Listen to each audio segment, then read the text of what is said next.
Alternative Dig Talk. Real issues, real talk. Hi Rogers, can I ask you something? Shoot. What does corruption mean? Well, summarily, corruption is abuse of public power for personal gain or for the benefit of a group to which one owes allegiance. For example, when a public office is abused by an official accepting or soliciting a bribe. By the way, private people can be corrupt too, like bribing police officers to escape fines. Okay. So exactly how does that concern me? Well, do you pay taxes? I guess, yeah. What does that have to do with this? Everything. Because those taxes you pay are supposed to facilitate services you use, like water, electricity, roads construction, medicines in hospitals, name it. Okay, that is much bigger than I thought. But it can be stopped, right? Well, yes it can, although it may not be as easy as it sounds. And here is the reason why. Corruption roots are grounded in our country's social, political, economic, bureaucratic traditions and policies. So, what has kept it going this long? I mean, why don't we stop it? Well, the main reason why it has been here for so long is because institutions are weak, either as a result of poorly defined ethical standards of public service, weak administrative and financial systems, or ineffective watchdog agencies. What can we do to stop it? At a national level, we must focus on strengthening the independence and effectiveness of public institutions that fight corruption. At a personal level, we must commit to never giving a bribe. I promise I'll never give a bribe. Well, that's a great decision you have made. Me and you now have to spread this message to all our friends. If we all do our part, corruption will be no more. This message is brought to you by Alternative Digital.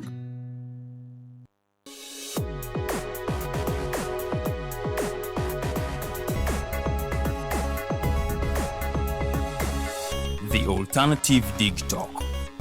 Real issues, real talk.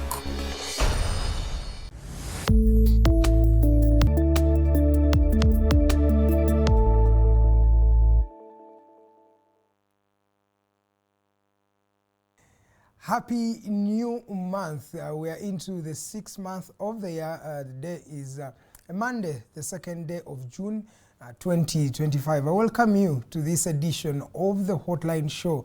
My name is Edgar Matthew Karuhanga, and on behalf of Digitalk Television, I'm always here having a conversation with you, asking pertinent questions and, of course, seeking a better Uganda. We have these conversations to mold a future, not for us alone, but for the next generation to come. As we are here in Kampala, we are gearing up for the Uganda Matters Day that is going to be commemorated or celebrated tomorrow, as many people flock the Namugongo Matters Shrine to remember people who gave their lives, who ultimately sacrificed themselves for an idea that they believed in. Various people are in the country, and as we speak, I think over 67,000 people have already arrived at Namugongo Matters Shrine. Tomorrow, the Lugazi Diocese will be leading that particular conversation, and we'll be telling you some of the things that will be happening right there. And of course, in Barara District, the Democratic Party, as we speak right now, has had its delegates conference. There is a stalemate. I think nobody has been declared yet as president of the Democratic Party, following a rather volatile and vigorous process, as we saw a couple of fist fights here and there earlier on in the day. And of course, yesterday we saw some candidates arguing that their names have been omitted from the ballots, so they are not actually taking part in that particular program. So it is the first time that we are seeing the Democratic Party actually have such issues or such volatility, especially as we gear up for the elections. And today it has been eventful because some legislators or people who want to actually vie for positions in their political parties, especially for Member of Parliament and the upcoming elections, have picked nomination forms at the National Resistance Movement headquarters. We've seen a couple of individuals. I saw the Speaker of Parliament, Anita Mong. I saw the Deputy Speaker of Parliament, and a couple of individuals really picking nomination forms to be able to vie for the position of a member of parliament or local councillor for the NRM ticket. I think it was the same case at the National Unity Platform. We shall be talking about these particular issues. And maybe lastly, definitely not least, is the death of Cedric Babu. This is a gentleman who was a journalist, a sportsman, but also affiliated in the political camp, as he was the vice president of the PLU, yes, PLU, the new formation headed by Muhoozi Kainerugaba. And of course, many messages have been reiterated about this gentleman, but also we have seen a rather bad, manners where we saw some people actually celebrating the death of Cedric. What does this mean? That when people actually pass on, it is a sad note, but some people are actually taking it lightly or in a rather humorous manner. What has degenerated Uganda's politics up to that particular level? We shall be hinting on those particular issues. So what I want you to do is just send us your message, comment or query, and I'll be reading some of these messages on our social media platforms. That is at The Alternative Uganda, at Digitalk TV, and do not forget to subscribe. Every time you subscribe, we actually get more viewers, and we prepare better for you, bring you better guests who will give you the knowledge that you actually want. Remember, we're streaming on either platform, that is on Facebook, but also on YouTube, so you can actually get one that is at the comfort of your convenience. This evening, I have Professor Rogers Barugayomwe. He is a professor, as you've heard, but also the chairperson of the Labour Party in Uganda. You're most welcome, sir. Thank you. And Good evening, viewers. Good evening. And I have Honorable Pollar Awich, retired major, counsel, but also the director, external affairs at the National Resistance Movement. You're most welcome, Honorable. Good evening and greetings to my viewers. Happy to be with my OB of the Great Ntare School. And we're in the same house, Pioneer House. Great mentor. I'm proud of him. I like how the entire people always like to, reiterate their school, but you're most welcome, sir. Last, definitely not least, is Joseph Ochieno, chairperson or president, one of the presidents at the UPC. I still have a problem with that particular submission, but he's a senior citizen and also a political scholar and analyst in this country. You're most welcome, sir. Thank you. It's a pleasure to be here. It's a pleasure to be with my two colleagues from Ntare. Ntare is a good school, no doubt. It's a good school, but it's the school that has given this country huge amount of problems. But that said, we want to solve them. That said, they need to know that had it not been for Mwiri, they would not be for where they are. But it's a pleasure. So Mwiri in Ntare? No, Mwiri made the nation, and Mwiri makes the nation. And by the way, Mwiri still leads in terms of the national political schools, which apparently, and I didn't know that until sometimes last week, we are the most successful school when it comes to politics. And I think they did a survey that includes the most number of members of parliament who've gone through Mwiri in one way or another. Ntare has brought two presidents. No, Ntare has brought two very difficult. To the credit of Mwiri, I was two very difficult guys. But I saw the magazine recently. He was our chairman, Awich Pollar. And in that magazine, President Obote was with President Museveni, then a student. So he's right to say that President Obote mentored. Just like when I'm with my senior, when you have a senior, you always... He's always a senior. Yes. Thank you so much, but if you don't mind, as an introductory remark, yes, the young professor, before we came on air, makes a very important point that Comrade Awich is his mentor. And we're joking about it, but I think we should take it to the air because it's a predominantly young audience. This is a very Mwiri thing, but I'm also delighted that our colleagues in Ntare did the same, particularly Comrade Awich. The idea that we can have, by the traditional boarding schools, or boarding schools generally can be very bullish, and bullying can take place. Can also be very competitive, and sometimes can also be very socially classy. Okay. But major popular traditional national schools, which you guys don't know, like Mwiri, Ntare, Namilyango, Budo, those kind of schools, they can be very also very academically challenging and very discriminative. So those who thrive in academic terms, you may even be from an average social class without prejudice, but you'll be up there because you're the champion in physics. Socially, if you're son or daughter of so-and-so, again, you thrive. If you're Namagunga, things like that. Okay. It means, therefore, that an average student to come in and navigate the spaces, sometimes it's very difficult. Okay. So to find students who deliberately then identify, and I don't want to talk about my own experiences, identify leaders like which did and others in Tare to create space in which young people who would others be bullied or marginalized or suppressed is something that is worth noting. Yeah. But I think this is a valid point, and it is worth for the consumption of the viewers. Because maybe somehow because of the nature of Ntare or my nature, but it needed a selfless, deliberate move to bring out by accident. For example, I was in HSC, they were in S1, S5 they were in S1. But I identified key senior ones who would ordinarily, like a congressman is saying, be blocked by the seniors. I identified them and deliberately integrated them in the debate because I was a chairman. And these young people, I moved with them and they came up even in real life. Rogers is a professor. Kasiete Simon, who became a star in NTV and NBS, was with them. Tarema Jotham, who became a spokesperson in Electoral Commission, same class. There was one called Dahudi Kagambirwe, unfortunate passed on, he was one. Sharaza Mwewaze became HP, and then Dansan Kamukamu. I brought up all these guys deliberately. If I'd left them, the other top class people would have blocked them. Yeah.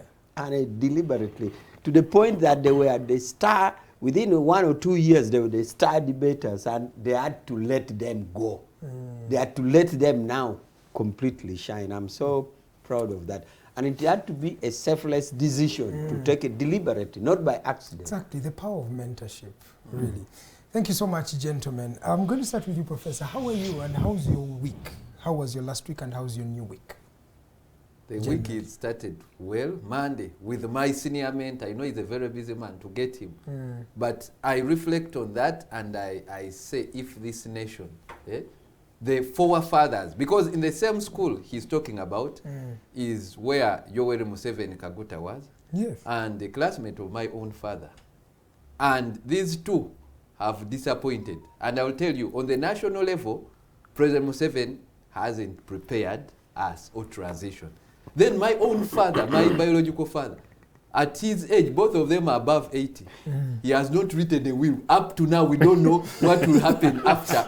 Yet, me, I'm a man of 40 years, not only in 40s. Yes. I've prepared my children, I've given a will, they have medical insurance. They feel they're still strong enough. Why do you want, when you put someone into writing wills, you're like telling them you're about to go. No, they feel strong enough. Am I about to go? I'm entirely strong, but it's just like that. So our senior colleagues also, unlike Awich Pollar, have let us down. Up to now, we even don't know what will come in the next 10 years when they are 90.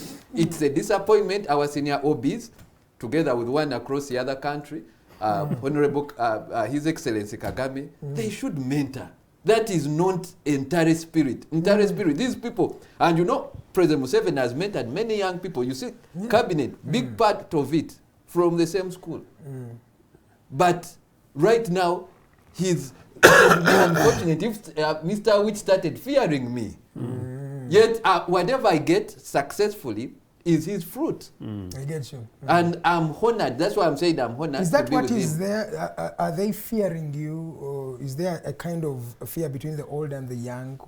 How is the It's what we are seeing in the nation. Even today, good enough is from the NRM Secretariat. He will tell you, as people are picking cards and everything, the old people are fearing the young people. And you know, unfortunately, if they feared the young people, you know, sometimes you can fear them, but now they're even fearing us, their own children. Do you get it? Yes, It's a demonic thing. I cannot understand it. When I fear my own son, it's so demonic. But sorry, but you've used that diction many times. Satanic. I've heard you use the word satanic. You've used demonic. Why are you affiliating the national resistance movement with such words? The devil comes to steal, to kill, and to destroy. These people, as if, I'm telling you, I feel these days as if they've come to kill us, their own children. And that's the demand. After I get out of these studios, I feel like they want to finish me off. So, but just saying that you people, I think you are killing our generation. You should make us ready. Like I've told you, my mentor here. I feel, I'm like, for example, you tell you I'm a professor of politics and law. I have no space. Have you had me operate anywhere in the public? Then you find mediocre people.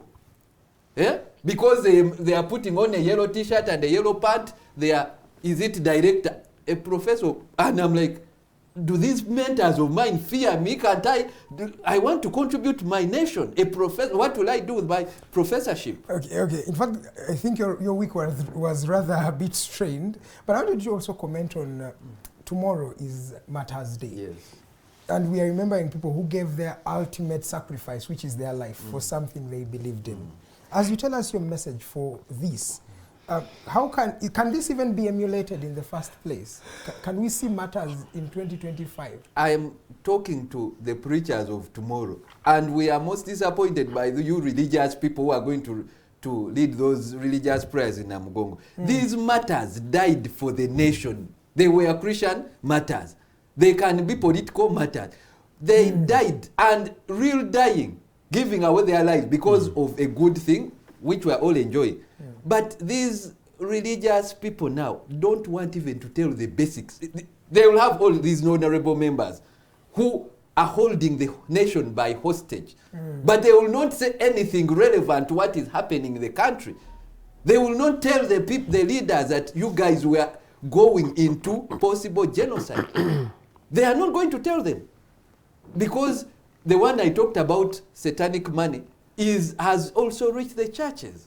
So it's unfortunate. If we could emulate these matters, if it means these things we are saying, by the way, can get you, you might find a drone down there. They make you feel like a political matter.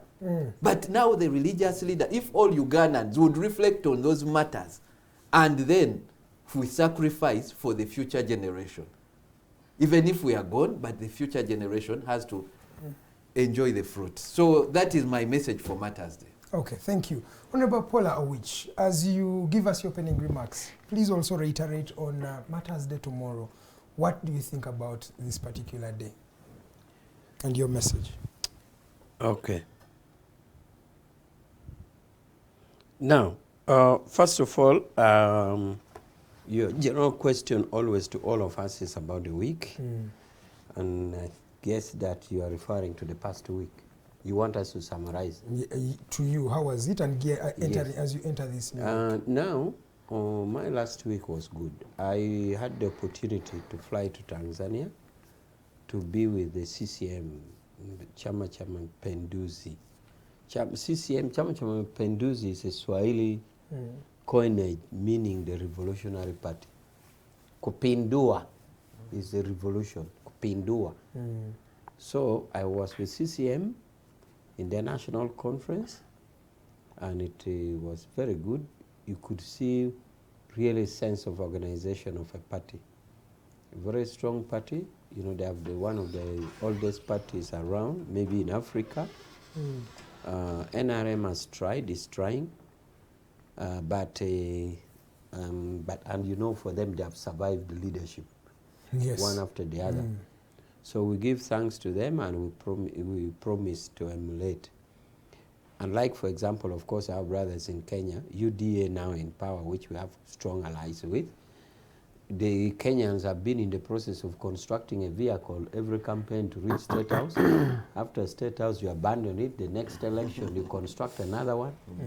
So I was with the Tanzanians, and it was good, and their protocol and hospitality was so good. Also in the week, I could mention the NRM popularity. We have seen through the structural elections, it is being competed for nearly to death from LC1. I think they are registered death. There are deaths, yes. 3 deaths. And for me, I can summarize that. You see, when you try to solve a problem, you create a solution. You create another problem. For example, if you want to do industrialization and you build factories and industries, you create pollution. But you can't now run away from the problem of solution because you fear to create industry. You rather create industry than deal with pollution. So some of us have been on these civic spaces, television, radios, talking to the people. We have recruited massively for the party. Now we have a challenge of managing the internal democracy. But we are better off managing the democracy than having no party, no people. I am sure if you call election of Jema, nobody will die. You always bring the example of Jema. Jema, nobody will die. But why does it that people die every time? Because of the demand of the then party. Don't you solve a problem because you have seen. So we are solving. That's why I'm saying we have a challenge of managing it. Also, I want to say that Rogers mentioned something about his father. I have been chairman in Tare School All Boys for 2 Kisanja, 2 terms, for to the extent that the 2 presidents, when I was chairing, they called me Mr. Chairman, sir, because I was democratically elected for 2 Kisanja. So I know a lot of history about Ntare. So what Rogers is saying is that his father was in the same class with Museveni, and we call them the class of 1966. That's the class of Kategaya, Yoweri himself, Kawanga Paul of Masaka, who was in East Africa, Bibagamba, his father, Ruzindana, former IGG, and others. So I know them because I've kept a record for a long time. So now this brings me to the mentorship. I don't know what Rogers means by mentorship. My understanding is that because I'm close to his father, I told you I've been chairman twice, so I know all of them. As far as I know is that the father has mentored them, including Rogers, the father has mentored. Now, possibly for Museveni is that because of the liberal attitude in entire school, Museveni prefers mass mentorship. Now, people expected him to single point out somebody that this one, I want him to replace. No. Museveni says the constitution is clear. So for us, including Rogers' father, Rogers shouldn't worry. With all the children, by the way, we lost one of his brother, who is also an OB, a doctor. A doctor died, and the doctor is younger than him. But unfortunately, we lost a doctor, but I know the other brothers.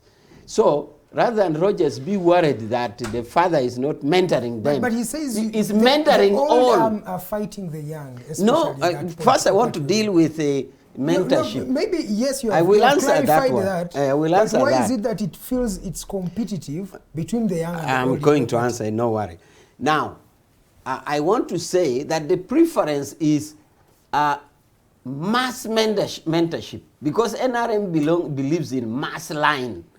So we shouldn't mistake it with identifying those who are replacing. Now, about the fear for fighting, Rogers should feel free, because Rogers should be the last person to think about this, because Rogers grew in a liberal Ntare school and a liberal family by the father. So I should encourage Rogers to talk freely, and down there's no drone. So there's no fear for the old killing the young. No way. It's just no way. There's no threat. Why are you competitive? Why are the old competing with the young in that? If anything, it is the young competing with the old. Why?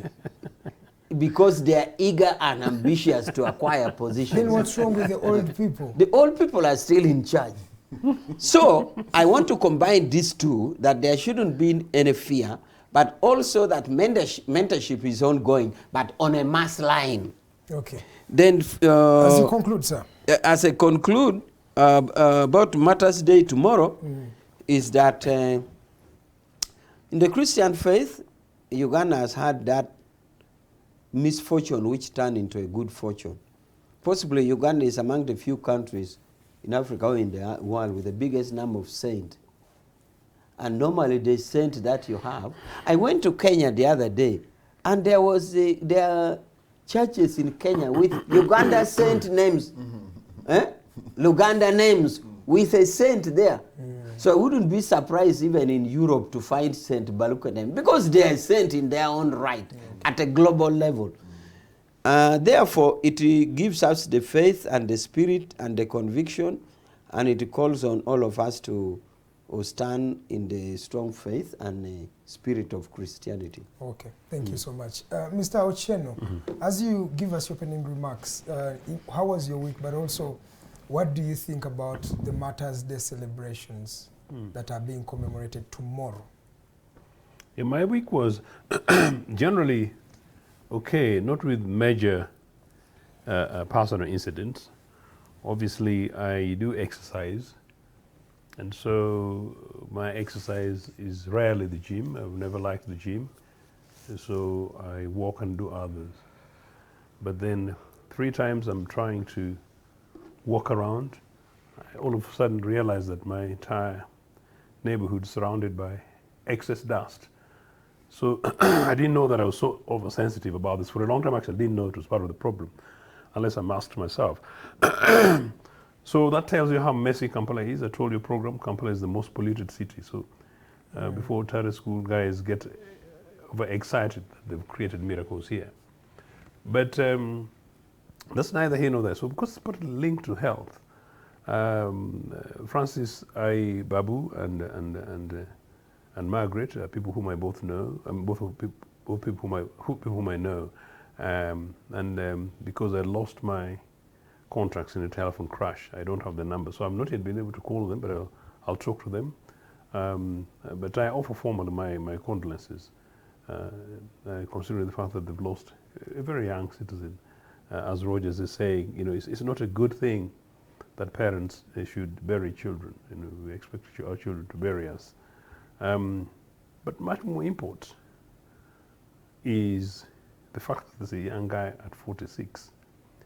And just the other week, we were talking about, of course, the continuous many deaths. I told you for that death in Agongero of a 6-year-old child dying of cerebral malaria, and I took it very personally, that shouldn't be happening in this day and age.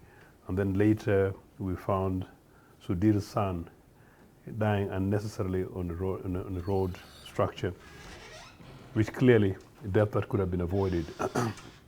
I experienced a similar thing on an Agonga road, except I was driving at a relative speed, and and then thankfully I hit Maram rather than a solid structure. So these are some of our national challenges. So fast forward, then we find Francis Babu's son. We're going to come to that because his death is rather eventful. So there are things around. But I wanted to first pick your mind on the Uganda matters themselves. So fair enough, yeah. So, but as I said, in terms of the incidents of the events of the week, so since we're going to come to that, so I found that very sad because I said I know both parents. I didn't really know Cedric myself personally, but I know both parents, certainly Margaret and Francis. As far as Uganda matters is concerned, the Nagongera parish is participating. I will be engaging with them fairly soon. I was in Nagongera last weekend, and the parish was preparing, just like many others across the country. And Comrade Awich is right that we have the majority of saints in Africa. The saints on this continent don't exceed 65 across the whole continent, and I think we have more than 2/3 on the number. So partly really because of Namugongo. But as I was walking, as I was driving towards this end of Kampala, I was passing through delegations, including, I think, a group from, I think, Wandega, one of the Makero parishes. And I saw these impressively, predominantly young people, and usually in these church faith things, with the boys who've got issues, there tend to be more women. So young women and others, but the men and the older people, but predominantly young people. And I found it quite impressive seeing these guys, linking with this. And you feel an emotion and a spiritual thing about this thing happening tomorrow. But I think, as Roger said, and although Comrade Awich talked about CCM last week, and I wanted to conclude with that I joked that Comrade Awich went to export the NRA bad manners to CCM. CCM is our sister political party, UPC is sister political party. Before NRA was born, CCM and UPC, particularly the two, and then Kaunda's party were three close allies. But I was very disappointed by the manner in which CCM handled the activists recently, and was very disappointed by the manner in which the president of Tanzania, whom I've been hailing as an exemplary leader, seems to have handled that. I hope that Tanzania listens to the world and changes. Tanzania is doing very well. We've got a huge amount of goodwill for them, and they ought to be able to do better than the manner in which they handled our activists, including my good friend. He said they were very welcoming and very cordial to him. No, because you know, that's what I'm saying. If you're allies in bad manners, you'll do that. But the taste of decency is how you treat the most vulnerable in society. Okay. And I was last year in Tanzania. I went to Mwalimu Nyere's home, and we had the hospitality. We enjoyed the trip, private jetted kind of stuff, and it was fantastic stuff with our Tanzanian brethren. Sometimes when you're these people, they don't know how emotionally you feel attached to them. So genuinely, this is our East Africa. Okay. And Tanzania hosts the East African community. Tanzania hosts Arusha. And if you see what happened in the likely event that I become a legislator within the next few years, perhaps I should begin to have a conversation on whether or not, if the behavior is not that which is not consistent with our founding values, that we review the hosting of the East African community, that maybe we push East African community headquarters from Arusha, maybe to Nakasongola. They just would, it's not. I'm simply saying, because, and I talk because Comrade Awich and I are globalists. Okay. I can't imagine how Brussels would behave like that to Europeans. I just can't imagine, because the headquarters of the European Union. Okay. So it's a privilege. It should not be taken as an entitlement. It's a privilege for them to be able to host that. And they benefit quite a lot economically and socially. Thank you. And so, but just in 30 seconds. Yes, sir. So this Uganda Matters thing, I actually think that we don't put strategic national focus on it. So even in the madness, terrible politics that Roger's talking about, we lose the opportunity as a peoples, as a governments, to market what really 3rd June is. In part because I think we failed to learn from the as you yourself rightly said, Quick one also, the sacrifices of the martyrs. In just a few seconds, do you want to also elaborate on the quality of organizing itself? Because you've also mentioned that we don't get a lot from this particular event. We should get more, I believe. What is missing? Because personally, in my own opinion, I feel we're organizing it the basic way, the same way. Yes. It's becoming monotonous these days. How can we make it a bit funky?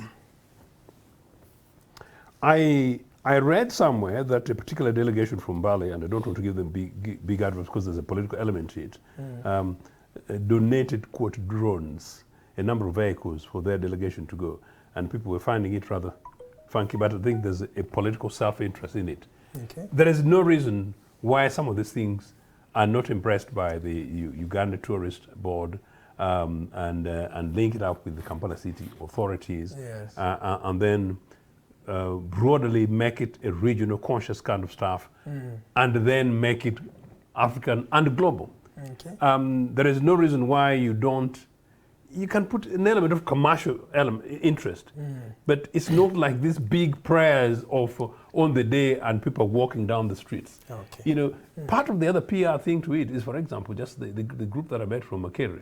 The person, and by the way, this is very important, guys, you know, the persons who are giving the security are actually soldiers. Now, that in itself, from a PR perspective, I actually wouldn't say soldiers should be the one giving. It should be police, you see? So it's basically, because you're asking, this is sort of a religious, spiritual organizing, and the population quite very well respond to that. Does not mean that soldiers should not be participating, because normally they participate anyway, in fun part. And there's quite a lot that could be done. Okay. And then finally, the infrastructure in Namugongo.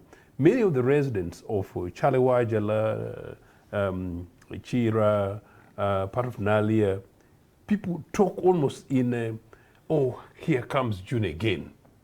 What will we do? Rather than here comes the big strategic national opportunity. Thank you so much. Tomorrow is going to be the D-Day as we commemorate or remember the matters tomorrow, Tuesday. So in Kampala here, Uganda, it is a public holiday. I'm going to come to you, Professor. These days, there is a new phenomenon of people, really, let me use the word mocking the dead, where after someone dies, we see people celebrating. The case with General Eli Tomwine, we've seen the case now with Babu. Why? You're a professor. Put me in the minds of those people. What makes someone celebrate when another is mourning? It's unfortunate. In the case of Cedric Babu. It's unfortunate and not African, but you see also the bad politics is changing the behavior. Because reason is, especially these young people, my brother Chen is talking about, these young people for 40 years. Imagine, all of you here almost in the studio, we haven't seen any change. And now it is the leadership which is in place has shown as if, and the minds of the young people is being corrupted. For them, they think there will never be a change. And now they only know that the change or what will make them be equal to the people who are in power, who are like semi-gods. Remember we talked of in our history Bachwezi, and some of these people are claiming to be Bachwezi. They were semi-gods. And now there is a feeling that these people are semi-gods. Actually, some of them cannot die.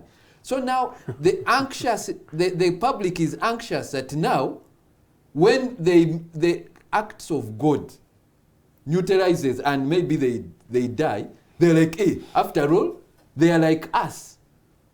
So it's a bad culture, but it is creeping up because somehow, even in the art of war, they are like, when you are fighting, you have to give some space for dialogue, and there should be some element where young people, that's why we're talking about mentorship, see hope in future, even in the near future. They should see it in 2 months, 3 years, 5 years. But right now the situation is as if, and you know, the arrogance of the people with power is that, for example, here this with my brothers in the NRM, that we are here for 40 years, and even the next 40 years we are here not to go anywhere. And some even arrogantly say, it's only the army and the police which will take charge. And these are people at senior level in charge of the nation. So now the young people wait and they're like, okay, when death comes, that's the only time they are rejoicing. And imagine. But let me ask, a man like Babu, who is not directly into politics. He is. He's not directly into any elective politics. He has not come off to say he's in a corruption scandal. Is there a problem him being a supporter of Muhoozi Kainerugaba? No, I'm giving even the positive. His father himself, and I give him credit, Francis Babu is critical. Exactly. Even of the government. Of the system, yes. Yeah. But this is a thing. If you saw how the thing played out, when Cedric had issues in Rwanda, he was taken to Aga Khan Hospital in Nairobi. And then there was a fundraising. And the fundraising, they were fundraising in dollars. And most of the people who were fundraising are government people, rich children's, you get it? Yeah? And I'll tell you, like even maybe my children or myself, I will be in that kind of class. Yeah? And they were fundraising for 1.5 billion to go out or to do a heart surgery. So now these other people, these other Ugandans, the majority of Uganda, know that when anything happens, even if you want 1 million, it will not show up, so they will die. Yeah? So now when they see you fundraise 1 billion, which can change lives of 10,000 youth, they see first of all as extravagance. And after these promises of these Lubowa specialized hospital and everything. Yeah? So now for them, they look at themselves in the first place, if for me I got this issue, I would die the next minute because there will be no fundraising even of 1 million shilling. because the health care in the nation is dead. But now these people, who some of them feel others are cushioned. Yeah? So this celebration will affect even me and you who are in ties. Yeah? Yes. Whenever they see someone who's sort of privileged, Yes. like they are like we should suffer. But then, what does it speak of the political consciousness of our masses? Because when we entered 2006, we entered a multi-party dispensation, which meant that everybody has a political affiliation, a political party they believe in or support. So when I support the national resistance movement, does that make me bad in any way? Yeah, you see, if it was a balanced way, because for me, I tell my brothers here in NRM, of which I was in NRM, and as like the leading party should show the culture. Yeah? They shouldn't be about winning election, especially since they started with the revolution of trying to rectify the issue of failed elections. Yes. But right now, it is clear even with them, they've deteriorated 100 times from the situation which was there in 1981, even which they claim was there. Because some of us scholars even don't see the situation was as worse. But this one, in their own premise, which are static, you will see situations which have never happened even on the continent of Africa. So now, right now, any logical Ugandan, you cannot tell them that an election can dislodge this government. It is impossible. If you see the colossal amounts of money, even admitting there was a war between the chairman, and he will tell you, President Museveni, and the vice Chigongo, where I saw in paper, Chigongo say, we used 9 billion. Ethically, if he was to say that in a sane democracy, he would resign. To say, you used 9 billion. When I was doing my math, 9 billion, because the daughter got less than 9,000 votes. So it means 1 billion shillings per vote. Per 1,000 votes, you mean? For 1,000. By 1,000 votes. Because she used 9 billion, which is, to me, 9,000 million. Yes. Now divide by 9,000. So that's how I come to 1 million per. So these people even have the math. That is the math. They have the math. I was in Sanyuka on a weekend. An NRM delegate said, I've used 1 billion before the primary. But that's not just them. Because I was with Stella Nyanjis in the last election. She used 1.3 billion. So she was not NRM. No, it's the politics of the land. That's why I'm saying.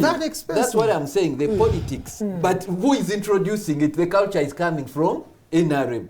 It has gone with even NUP. Oh, it's you, the seniors, who are influencing these young people to think NRM is demonic. The words you use, satanic. No. You're the ones sowing these seeds of hate. Let me tell you. He will tell you. Even in our simple before, and I give an example. Credit to NRM in 1986 to 96. They would put there a speaker, cameras, and all the candidates will come and debate. So the best debater, like he made me, would carry the day. Do you get it? Because the facilities are the same. No one would need to steal so much money to put up a PA system and everything. Do you get it? So now, as the leading party, they needed to send that culture across. Because to me, by the way, even if NRM lost 40 but sends a culture, because theirs was revolutionary, to start a new culture. Okay. But the problem, they are the ones sponsoring the monetarization of politics. They are the ones demonizing the politics, and other parties and all these formations which have come on are copying the culture. Okay, I'm going to come back to you. Because the political party you call demonic looks like it has numbers. I was looking at the nomination today. The numbers that flocked to that political party, outrageous. Let me come to you, Mr. Awich. What do you really think about how Ugandans are now perceiving your political party to an extent that when members from your political party pass on, or some members pass on, there is a bit of ululations and celebrations? Well, first of all, I have not seen our party celebrating the death of an opposition. There is no party that has individuals. In the recent by-election that Rogers is citing, opposition had lost an MP. And I don't see any party cadre who came out to celebrate. That is not true.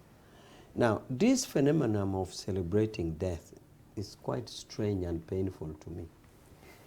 Because for me as a trained army officer, did you know that a dead in the army is very respected? They train you in cadet how to bury an enemy and how to honor an enemy. Because in the professional army career, it is expected that war is an advanced form of politics. And it is expected that either you will win or negotiation will come in the middle. Therefore, in the event of peace, we should be able to return the bodies to them, yes. To them. Today, Israel is doing the same thing right now. So you are supposed to keep the dead, respect the dead, bury the dead, and even mark the grave. So if in the army we respect the dead, I am surprised that in the civilian community we don't. But your question is still, why is it happening? Especially when it is how your do we interrogate it? Members or your sympathizers. Especially why it is. There are many reasons, of course. First of all, it also comes about maybe by the individual handling of one's self, how a particular cadre holds himself. If you hold yourself in a way, because for us in NRM we have code of conduct. I do not see how me, Awich, would come out of my way to brush people the wrong way. Therefore, the way I hold myself as a cadre also matters in how people may respond to my death. And I'm not here to say I will behave to please them, but I will just know I should do the right thing at the right time. So behavioral pattern when you are alive also attracts that. To some people also is that maybe if in the unfortunate event that you keep company to people that some people don't want, they can easily tag you to that and hate you for nothing and therefore celebrate your death. The other thing is that because some people take politics as access to resources, they see some class as privileged. And therefore, a member of a privileged class, in their opinion, deserves death, and therefore, they would celebrate. Are there some things that you people have done to bring that ridicule to you? Okay, I will answer that. Just for the flow of my argument, I wanted to bring out two people who have died and interrogate responses to them. One is, let's say, late Colonel Shaban Bantariza. Shaban, fortunately, was like us in the public space, public discourse, public debate, and all that. So we would see his body language and his way of doing things. I think at one point he had said that if a political party, I think, come to power, he had his gun and he would go back to the bush. And the way of packaging his information, the communication way, I think rubbed people the wrong way. So you could see the response to his death. Now take a member of opposition like Cecilia Ogwal. Cecilia Ogwal died. She was in the opposition, not very extreme opposition. But you'd see that the death of Cecilia, the response to the public was, oh, we have lost a stateswoman. So you can see responses to two people who have died. One took this direction, the other one took the other direction. So, therefore, giving credence to my proposition of what leads to a celebration or death, or what leads to a non-celebration, like in the case of Cecilia Ogwal. Cecilia Ogwal, the mood was sober, people thought we had lost, including in NRM. NRM felt that we had lost somebody. A critic would come up to criticize NRM, but on a very scientific position, that even when she stood up to criticize NRM, if you're a serious NRM or a minister in the parliament, you'd pick a notebook and note what she's saying. So, therefore, there are multiplicity of factors that lead to mockery or abusing the dead or laughing at the dead. About what we have done, we have not done anything as a party that would warrant mocking any of our colleagues. You said your political culture. No, our political culture in which is the one that has which culture? Monetization that is general. Of the politics. Okay. On the issue of monetization of the politics, that one would need a whole day to do. Violence too? Monetization of politics, in my opinion, was not started by NRM. Monetization of politics was started by individual candidates. I would say candidates who found themselves challenged in the face of an opposing candidate to him, thought that it would be over and above by compensating with material or monetary gain. Now, little did we know that it would turn to a culture where the voters will think it is their right. No voter started asking any candidate money. It is the candidates who started giving voters money to take due advantage. And it was started by, I could say, weakling candidates. If I came in the election with Rogers, I'm a candidate, Rogers is a candidate, and I feel Rogers has undue advantage over me in terms of quality, what I will do is to try to compensate using money. Okay. So it is not an institutional framework. It's not NRM framework. It is weak candidates who started this, and they did it. Otherwise, if you'd say it is institutional, it's like NRM had a budget fund for buying candidates. Even when facilitation came at a later stage, individual candidates had already spoiled voters. Okay. Honorable Cheno, you had already hinted on this issue of Cedric, but why do we still see this in your perspective? And how can we better this phenomenon or this culture? How can we stop it as a country, really? We need a national overhaul. It's a national culture, it's a national crisis, and it's a crisis that was and has been embedded by NRA's 40 years, very deliberate. It's not anything that I thought I would see in my lifetime, and certainly not what I would see as a young person, if I recall. Last Sunday, I found me in Agongera, and I was compelled to ask the priest to talk to the congregation. And as I explained, and I'll say it again, I rarely do so, and by the way, I'm generally a shy person. And when it comes particularly to some of the spaces, I don't like to take advantage by virtue of my name or my status. So in my local church in Agongera, where of course I'm the boy, I sometimes want to even sneak into the church so that people don't recognize, but of course it's impossible. And so I asked to talk because the previous night I was driving home Comrade Awich and Rogers. And I was very concerned that in 4 trading centers actually, including Pajuenda, which is a town council in the neighboring Jacob Oboth constituency, which will soon to possibly become a new district. I found hundreds of young people on the streets. It's about 7, 8 o'clock, 7, 8 o'clock, 7, 8, 9, 7, 8, 7, 9. And these are kids from between the ages of 7, 8, possibly predominantly 8, 9, to 10, 13, 14-year-olds, in their big numbers in trading centers. And I reached home and I said, what is this? Of course, I've seen it.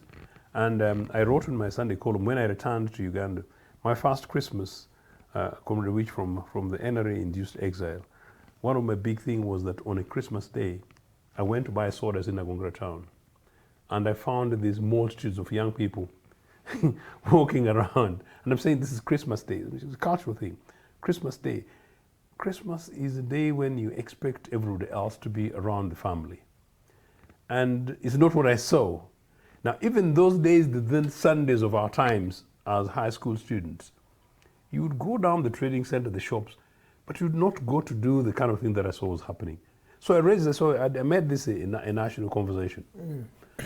What am I saying? when I chose to speak in church, I sought to challenge the parents, the young people, the Christian community, and also to simply say what's going on. And I decided not to politicize it, but I know there's an element of a political element in there. One time, I was a witness to a pupil in a primary school whom the teacher, his own school teacher was telling him not to cut a certain tree. And this boy was dismissing her, and I was having a walk. That's in Nagonga, actually, by my school. And when eventually I went to talk to the teacher whom I didn't know, she turns out to be a teacher in my former primary school. And she's a teacher to this pupil. And this pupil was basically dismissing a teacher on a Saturday. And I said, what is this new thing? Fast forward. Jacob Olanyo, when he died, caused bits of this, and and so there was this question of why Ugandans, particularly in the diaspora, celebrate. I think some celebrated, they even so many demonstrated things like that. It nearly took an identity angle, almost like a tribalist thing, kind of stuff. And the debate took place on social media. But part of the argument was that Jacob apparently, Jacob was a decent brother of mine, when I said so, had a hand in the term limit process. Like Comrade Rich says, Ugandans resented that. Not actually switch from UPC to NRA. Age or time? No, you talk about what some of these people do, and I think we also need to be very careful because we need to respect the dead. So Jacob's contribution to the third term staff, the majority of the Ugandans in the diaspora who would have been oppositionists, people who wanted to see change, saw him as having contributed to that. But much more significantly was at the peak of the debate around Pineti, and Mr. Museveni, I think, needs to be tried for this, and medical services. Say, you're a big man, you're a speaker, and you're now here, and it's our money, and this is corruption thing. The kind of thing that Roger is saying. I think that is really much more about these things. So there is politics, but there's also economics of the politics, and then there's the corruption of the politics, and then the failure of your political organization, basically, to create an enabling environment in which the majority of people, our citizens, should get access to medical services in Uganda. And actually, when it comes to this thing about exporting of death and exporting of treatment, Ugandans feel very strongly about it. And to me, it generally surprises me that it will be another post-Cedric conversation. Unfortunately, we'll talk about these things in the next few weeks. It will be dead and done with. Shockingly, yes. Cedric was, and I didn't know, a close ally of Muhoozi. The vice president of PLA. He gets a heart attack, and he's not able to he's rushed to Nairobi rather than to Lubowa, kind of stuff. This is what's going on in people's minds. And these things have been happening since the other time of this other general who died dubiously in an aircraft. And we've been having these conversations again and again. So Ugandans have got a right to sort of ask that. So you'll be surprised that it's possibly less now about even the people who've died, but Ugandans using that now as an opportunity to express themselves. Okay. But from that point of view, it actually looks really nasty to sort of try and localize it to an individual who's passed, particularly when this person has got family. In this case, you've got father, mother, siblings, wife, children. And children. Yeah, it is difficult.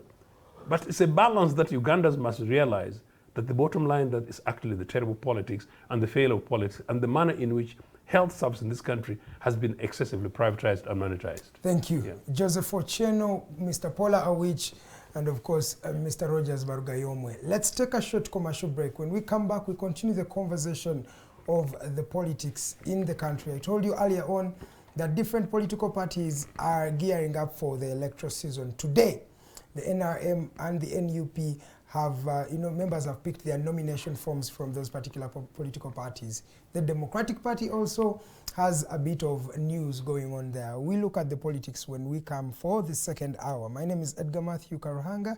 You're still watching the Alternative Digitalk TV.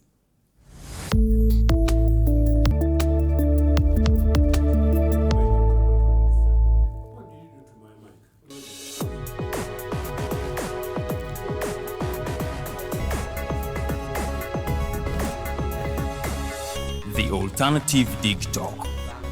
Real issues. Real talk.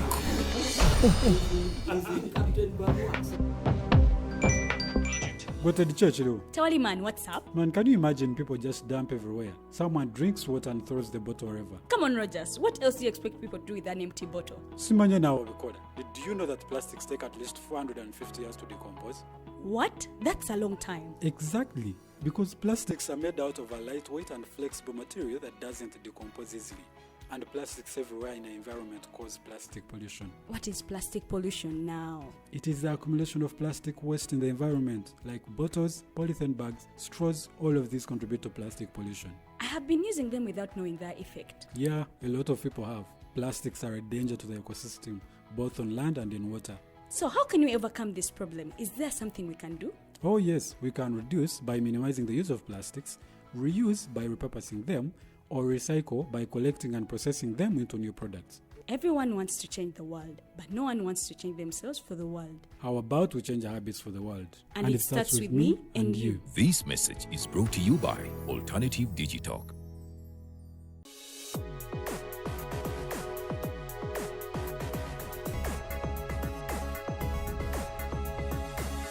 The Alternative Dig Talk. Real issues. Real talk.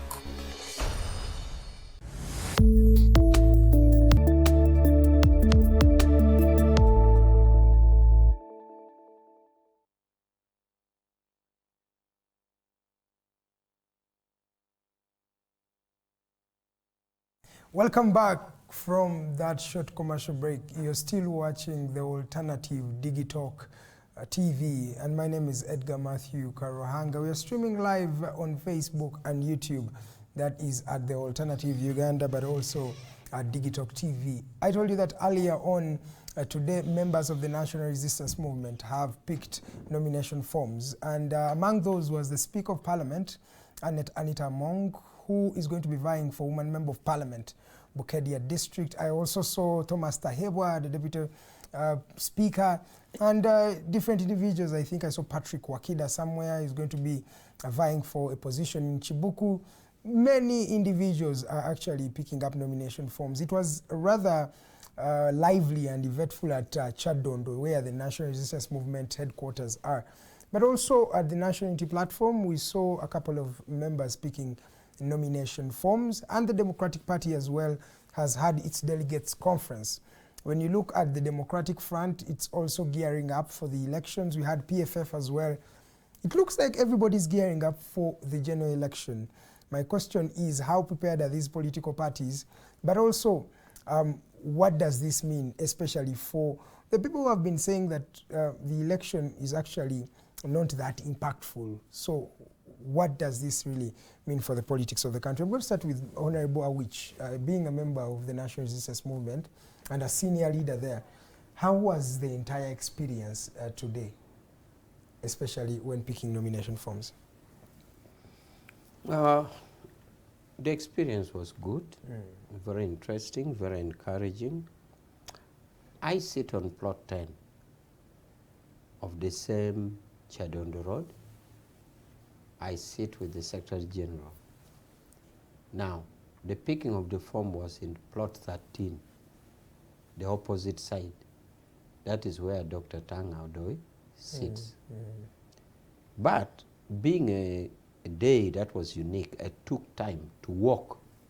I walked from my office. Normally I would drive, but I walked from my office with two friends to enter and get the feel. So I entered there, got the feel, found enormous turn-up. And this now proves the strength of the party. I was so happy.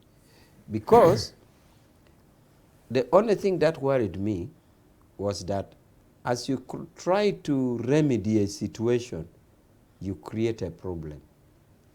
And I always like to give this example, that you're crying for industrialization, for building of factories. When you build factories, you build industries, you create a problem of pollution of the air. So we have been on TVs like here, we have been everywhere, we have been talking to the people and going to the grassroots to recruit members. We did it. Now we have the challenge of managing internal democracy. Because right now, you find a constituency as expression of interest. At 3 million shillings, 15 people in a constituency, 15 people are capable of parting with 3 million each. Therefore, those who were thinking that we had not done our part to recruit and to market the party, they can now see it.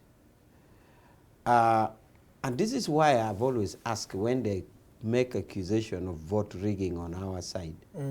I have said the entire West Nile, the entire Choli, the entire Lango, the entire Teso and Karamoja, you find the main opposition party like NUP, not even having polling assistant at a polling station. But you still find that they have won with some percentage. Really, if we are these crooks in rigging, why wouldn't we rig the entire Choli, the entire Lango? Because they don't have polling agents. Someone called it, in political philosophy, they call it a state party. That, I give you an example, in 1980, UPC was the legitimate party. It was the one that had more members of parliament. But your force actually said they had rigged the election. So I don't think that when you have massive parties or agents around the country legitimizes the fact that you win. It could be the state. The UPC, the tools of the state. Listen, the UPC kind of election, remember the multi-party election in the 1980, the party with majority members of parliament would form a government. But here we are talking of, so therefore you were not bothered about voting or voting Semogerere in Karamoja. You are concerned with voting members of parliament, UPC or DP, there. Yes. That is it. Now, it becomes different in this case because here we have adult suffrage for the president and parliament. So I'm talking of a village constituency. So in Agago. There wasn't... there is a village constituency in Agago where you don't have a polling agent for NUP. But let's say 100 people voted, and you still find 70 votes is counted for Museveni, 30 votes for NUP. Why don't we take all these 30? Then teach me how the 1980 December election was unfree and fair. How was it unfree and fair? The 1980 election was to this effect. For example, complaints in 2 areas. Say Mitiana Mbende of Samwiri Mugwisa. The idea of Samwiri Mugwisa, who was brought as a UPC member of parliament, was that Samwiri didn't win in that, but they simply, Paul Mwanga simply declared Samwiri Mugwisa a winner by declaration. Now, if you see like in the north, the complaint in the north was that Adoho Nekyon, because first of all he's Obote's cousin and he was standing on DP, that when he left for here to go to Kampala, they literally arrested him at the roadblock so that he could miss nomination. The other one is Changumachu, who was Professor Changumachu. They deliberately refused to nominate him because Changumachu, there was no evidence that he could speak English, forgetting the fact that he was professor. So those are the manipulations that we are talking of. So it was so not on the voting. Around the election. Yes, it was not the voting. But here I'm saying in Agago, in Utuke, in where you have 100 votes counted, in a village where NUP has no polling agent, and we count 30 for NUP. Why don't we count at least 99 for Museveni and only give 1? Never. They have no agent. They always West Nile, the whole of Lango, the whole of Teso, the whole of Karamoja, 0. So how do you see this election? This claim of rigging election is completely not founded. If with all those circumstances you're talking about, where is your position, especially in this coming general election? Is it going to be simpler, or what do you read? Me, I'm seeing the position is going to be simpler, because one, we have done the work. Two, test and manifestation was seen in the urge and the fighting for position at village level. I went to Amoro, because I was in charge actually. I went to Amoro, and I went to a place where there are 4 polling stations at a go for LC1, flag bearer. I would look at how the line was twisted, and then I said, and yet we're using our register. Then I said, if this village has this line which has come here, then in this village, who else is remaining? I went to Agago in some place called a Wall, and I found a crowd. I stopped and I looked at somebody who looked like a leader, said, you come. I asked him what is happening. He said, these are NRM. We are registrars and we are aspirants. We are meeting today to prepare for tomorrow. And the man told me in this sub-county, there's no any other party. So let me take this also opportunity to worry those who are in the state machinery, especially police and the military, that for us in the body politic, we have done this work. There's no cause for alarm. Okay. Let them make us manage it. Thank you. Thank because, you. and there's nothing alarming. Thank in you. the villages, everywhere, we have the support. And it's, for example, in the FDC of Besige, or even in the recently of Noop, towards the election, you'd see a formidable opposition. You'd see a figure coming out. But you don't see it now. For real, it's not here. You don't see it. Let me come So to let you, those in the Rogers. state machinery leave us in the body politics. We are handling. Thank you. We have campaigned. We have marketed the party. We have the support. We shall win. Thank you. Brooke Williams Chikomeko, you are live. You're saying, I'm here. Hey, Princess Luwede. I don't know why you greet Princess Luwede alone. But Brooke Williams, you're watching. Then I have Atuheire Brenda.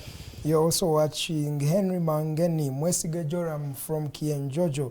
I can see Henry Lubowa, Katoka Wesi, then People's Councillor Brian Atuheire. Many, many people. Thank you so much for tuning in. Rogers, Professor, these guys are doing their work as the National Resistance Movement leaders. And so they say, we have campaigned and taken the political party all over the country.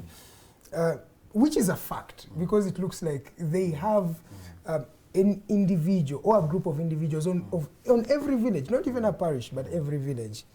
Isn't it ironical or outright lying when you say that the National Resistance Movement is monetizing but also robbing and rigging elections? What do you think about this? I was 10 years. I grew up in a whole household of one of the most senior cadres of the NRM. He knows very well.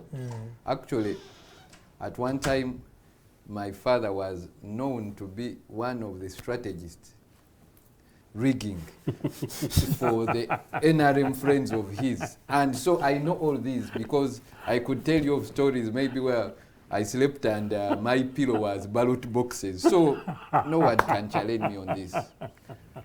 What the NRM started as a mass party is what it took advantage, it's what it's using, because they brought everyone in the umbrella and they've never moved away from the umbrella. A point of instance is in when we started, like, okay, let me just give you an example of these youth elections or women elections. Yeah. How do they do them?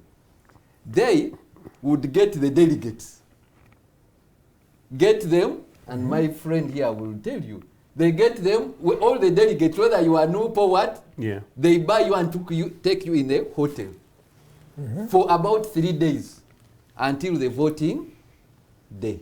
That was what they call electoral colleges.